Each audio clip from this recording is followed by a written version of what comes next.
السلام علیکم dear viewers, میرا نام ہے عبدالواحد اور آپ دیکھ رہے ہیں ہمارا یوٹیوب چینل حیران اینڈ اعظم۔ ہماری آج کی کہانی کا موضوع ہے بادشاہ کا چور۔ بہت پہلے جب ہر جگہ بادشاہ ہی حکومت کیا کرتے تھے، ایک مرتبہ ایک بادشاہ اپنے ایک ملازم سردار سے ناراض ہو گیا اور اسے دربار سے نکال دیا اور حکم دیا گیا کہ تم دن رات اپنے گھر میں پڑے رہو، نہ کہیں باہر جا سکتے ہو اور نہ ہی کہیں کام کر سکتے ہو۔ یہ بظاہر معمولی حکم تھا، کیونکہ دن رات گھر میں پڑے رہنا، کچھ کام کاج نہ کرنا اور فارغ وقت گزارنا بہت مشکل ہوتا ہے۔ آپ سے گزارش ہے کہ اگر آپ نے ابھی تک ہمارا یوٹیوب چینل حیران اینڈ اعظم سبسکرائب نہیں کیا تو براہ مہربانی ہمارا یوٹیوب چینل حیران اینڈ اعظم سبسکرائب کریں اور بیل آئیکن کو پریس کریں۔ اب آتے ہیں اپنی کہانی کی طرف۔ ویسے بھی ایک آدمی ایک ہی جگہ اور ایک قسم کے لوگوں میں رہتے رہتے گھبرا جاتا ہے، اور تو اور بہت وحشت ہوتی ہے، وقت کاٹنا دوبر ہو جاتا ہے۔ چنانچہ اس کے ساتھ بھی ایسے ہی ہوا۔ وہ سارا دن پڑا رہتا اور کوئی کام نہیں کر سکتا تھا۔ سردار بہت پریشان تھا، کیونکہ اس کے بچوں کے پیٹ بھرنے کا سوال تھا۔ جب وہ گھر سے باہر قدم نہیں نکالے گا تو بیوی بچوں کو کھلائے گا کہاں سے؟ اتفاق سے کچھ دنوں بعد بادشاہ، وزیر اور شہزادے بلائے گئے۔ سردار کو ایک ترکیب سوجھی تو اس کی آنکھیں چمک اٹھی۔ اس نے اپنی بیوی کو پڑوس میں ایک قیمتی جوڑا لانے کے لیے بھیجا۔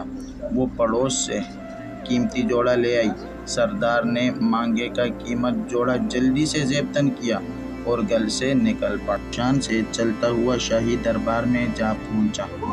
درباری سمجھے کہ کوئی معزز مہمان ہے، اسے لے جا کر بڑے ادب سے دوسرے بڑے لوگوں کے ساتھ کرسی پر بٹھا دیا۔ سردار گردن اکڑا کر کرسی پر بیٹھ گیا۔ دربار شروع ہوا، جشن کی تمام رسمیں ادا کی گئیں اور اس کے بعد دسترخوان پر اعلیٰ قسم کے کھانے رکھے گئے۔ سردار نے بھی ہاتھ بڑھا کر خوب ڈٹ کر کھانا کھایا اور پھر نظر بچا کر بڑی چالاکی سے سونے کی ایک رکابی اپنے لباس میں چھپا لی اور دربار ختم ہوتے ہی وہاں سے 9 2 11 ہو گئے اور گھر آ کر بڑے مزے سے سارا واقعہ اپنی بیوی کو سنایا۔ اس کے بعد اس کی بیوی بازار جاتی اور سونے کی رکابی کا ایک ٹکڑا کاٹ کر فروخت کر کے کچھ رقم لے آتی۔ یوں سردار کی زندگی آرام سے گزرنے لگی اور پریشانی دور ہو گئی۔ ادھر دربار کے ملازموں نے دیکھا کہ سونے کی ایک رکابی کم نکلی ہے تو بیچارے بہت گھبرائے اور رکابی ڈھونڈنے کے لیے ادھر ادھر دوڑنے لگے۔ بادشاہ نے ان کی حالت دیکھ کر کہا کہ تم سب کیوں پریشان ہو؟ مجھے معلوم ہے کہ سونے کی رکابی غائب ہو گئی اور اب وہ تمہیں نہیں ملے گی۔ مجھے یہ بھی معلوم ہے کہ وہ رکابی کس نے چرائی ہے۔ اگلے سال پھر جشن ہوا اور دربار مہمانوں سے بھر گیا۔ جشن کے اختتام پر مہمانوں کو کھانا دیا گیا۔ سردار اس موقع پر بھی موجود تھا۔ کھانا کھانے کے بعد پھر اس نے نظر بچا کر بڑے اطمینان سے ایک سونے کی رکابی اپنے لباس میں چھپا لی۔ دربار ختم ہوا تو مہمان جانے لگے تو سردار بھی محل کے دروازے سے باہر نکلنے لگا کہ اچانک بادشاہ سامنے آ گیا۔ بادشاہ کو دیکھ کر وہ بہت سٹ پٹایا اور گھبرا کر ادھر ادھر دیکھنے لگا۔ بادشاہ نے ہاتھ بڑھا کر اس کا ہاتھ پکڑا اور کہا کہ پچھلے سال کی رکابی ختم ہو گئی جو پھر ایک اور رکابی لے جانا چاہتے ہو؟ یہ سنتے ہی سردار کے ہوش اڑ گئے اور خوف کے مارے کانپنے لگا۔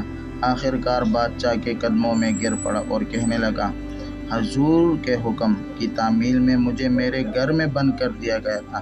کئی مہینوں تک پریشان اور تنگ دست رہا، آخر مجبور ہو کر یہ نازیبہ حرکت کی۔ حضور مجھے معاف کر دیں۔ بادشاہ کچھ دیر سوچتا رہا، پھر کہنے لگا کہ اچھا، ہم نے تمہیں معاف کیا اور تمہاری ملازمت بھی بحال کر دی۔ غلطی ہماری ہی تھی، ہم نے حکم ہی ایسا دیا تھا کہ آدمی بھوک اور تنگ دستی سے مجبور ہو کر چوری کرنے پر آمادہ ہو جاتا ہے۔ اگر ہم تمہیں گھر میں قید نہ کرواتے تو شاید تم ایسی حرکت کبھی نہ کرتے۔ جاؤ، اب ایسی حرکت نہ کرنا۔ چوری بہرحال بری حرکت ہے۔ بادشاہ اور سردار دونوں نے غلطی کی تھی دونوں نے اپنی اپنی غلطی تسلیم کر لی، دونوں کو آئندہ کے لیے عبرت حاصل ہو گئی۔ کہتے ہیں کہ پھر سردار نے کبھی چوری نہ کی اور نہ بادشاہ نے کبھی کسی کو ایسی سزا دی۔ تو دوستو، اس کہانی سے ہمیں یہ سبق حاصل ہوتا ہے کہ ہمیں کسی کو اتنا مجبور نہیں کرنا چاہیے کہ جو اپنا پیٹ اور اپنی بیوی بچوں کا پیٹ پالنے کے لیے چوری کرنے پر مجبور ہو جائے۔ تو اس طرح ہماری کہانی کا اختتام ہوتا ہے۔ مزید اسی طرح انٹرسٹنگ کہانیاں سننے کے لیے ہمارا یوٹیوب چینل سبسکرائب کریں اور بیل آئیکن کو پریس کریں تاکہ آنے والی نئی ویڈیو آپ کو آسانی سے مل سکے۔